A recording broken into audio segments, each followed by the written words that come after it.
श्री गणेशाय नमः. नमस्कार सखी सोबती या माझ्या यूट्यूब चॅनलमध्ये तुमचं मनापासून स्वागत. 1 फेब्रुवारी म्हणजे शनिवारी गणेश जयंती आहे आणि या गणेश जयंतीनिमित्त आपल्याला एक प्रभावी उपाय करायचा आहे. हा उपाय केल्याने आपल्या आर्थिक समस्या कमी होऊन घरामध्ये सुख समृद्धी आणि समाधान येईल. तर हा उपाय कोणता आहे हे पाहण्याआधी तुम्ही जर या चॅनेलवरती नवीन असाल आणि स्वामींची सेवा मनापासून करत असाल तर चॅनेलला सबस्क्राईब करा आणि कमेंटमध्ये श्री स्वामी समर्थ किंवा श्री गणेशाय नमः लिहायला विसरू नका. स्वामींच्या कृपेने तुमच्या सर्व इच्छा मनोकामना पूर्ण व्हाव्यात ही स्वामीचरणी प्रार्थना करते आणि आजच्या या व्हिडिओला सुरुवात करूया. गणपती बाप्पा हा विघ्नहर्ता आहे. आपल्या जीवनातील जे काही विघ्न अडचणी आहेत तो कमी करणारा देवता आहे. गणेश जयंतीनिमित्त या दिवशी जर तुम्ही गणपती बाप्पाची मनोभावे पूर्ण श्रद्धेने सेवा केली तर नक्कीच गणपती बाप्पा तुमच्यावर प्रसन्न होतील आणि तुमच्या ज्या काही इच्छा मनोकामना आहेत त्या पूर्ण करण्यास मदत करेल. तर गणेश जयंतीच्या दिवशी आपल्याला 21 दुर्वा आणि सिंदूरचा प्रभावी उपाय करायचा आहे. तो उपाय कसा करावा हे आपण आज पाहणार आहोत. आपल्याला सकाळी लवकर उठायचे आहे. स्वच्छ स्नान वगैरे झाल्यानंतर देवाची पूजा करून घ्यायची आहे. त्यानंतर आपल्याला गणपती बाप्पाची विधिवत पूजा करून घ्यायची आहे. तर तुम्ही गणपती बाप्पाची आवर्जून विधिवत पूजा करताना गणपती बाप्पाला अभिषेक घालायचा आहे. प्रथम पाण्याने, नंतर दही दुधाने आणि नंतर पाण्याने असा अभिषेक करून घ्यायचा आहे.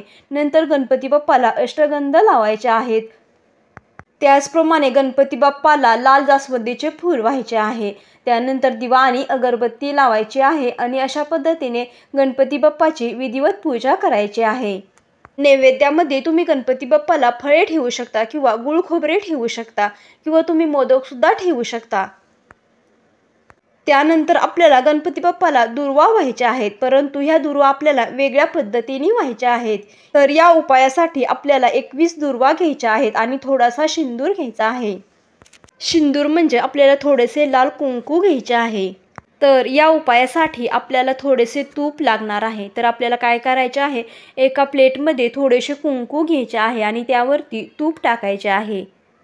तूप आणि सिंदूर मिक्स करून आणि हा टिळा आपल्याला गणपती बाप्पाला लावायचा आहे. त्या टिळ्यावरती आपल्याला अक्षता सुद्धा लावायच्या आहेत. यानंतर आपल्याला 21 दुर्वाचा उपाय करायचा आहे. तर या उपायासाठी आपल्याला रक्षासूत्राचा एक धागा घ्यायचा आहे किंवा तुम्ही लाल कलरचा सुद्धा धागा घेऊ शकता. यानंतर आपल्याला 21 दुर्वा घ्यायच्या आहेत आणि या 21 दुर्वामधील प्रत्येक दुर्वेला 2 किंवा 5 वेढे घालून आपल्या उजव्या हातामध्ये घ्यायचे आहेत. तर या 21 दुर्वा अर्पण करताना आपल्याला प्रत्येक वेळेस गणपती स्तोत्र म्हणायचे आहे.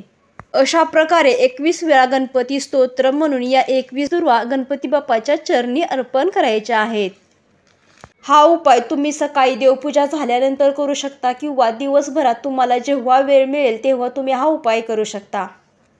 तर या 21 दुर्वांचा उपाय तुम्ही आपल्या घरातील गणपती बाप्पासमोर बसून करू शकता किंवा तुम्ही आपल्या जवळच्या मंदिरामध्ये जाऊन सुद्धा हा उपाय करू शकता.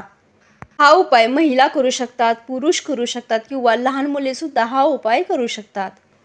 किंवा तुम्ही 21 दुर्वांची जुडी बांधू शकता आणि या जुडीला आपण रक्षासूत्र धागा गुंडाळून घेऊ शकतो. आणि यानंतर आपण 21 दुर्वांची जुडी आपल्या उजव्या हातामध्ये घेऊन 21 वेळा गणपती स्तोत्र म्हणू शकतो. हे म्हणून झाल्यानंतर आपण गणपती बाप्पाच्या चरणी अर्पण करायचे आहे. यानंतर आपल्याला 108 वेळा श्री गणेशाय नमः हा मंत्र जप म्हणायचा आहे. यानंतर आपल्याला गणपती बाप्पापुढे हात जोडून आपल्या मनातील जी काही इच्छा आहे, जी काही मनोकामना आहे, ज्या काही अडचणी आहेत त्या कमी करण्यासाठी मनोभावे प्रार्थना करायची आहे. तर असा हा 21 दुर्वा आणि सिंदूरचा उपाय आहे. तर आपल्या जीवनातील आर्थिक समस्या अडचणी कमी करण्यासाठी गणेश जयंतीच्या दिवशी तुम्ही हा प्रभावी उपाय नक्की करून पहा.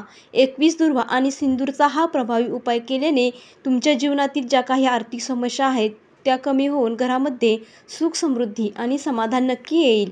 गणपती बाप्पा तुमच्यावर प्रसन्न होऊन तुमच्या सर्व मनोकामना पूर्ण करतील. हा संपूर्ण व्हिडिओ पाहिल्याबद्दल तुमचे मनपूर्वक आभार. व्हिडिओ आवडला असेल तर व्हिडिओला लाईक करा, शेअर करा आणि चॅनलला सबस्क्राईब करा. धन्यवाद. श्री स्वामी समर्थ. जय जय स्वामी समर्थ.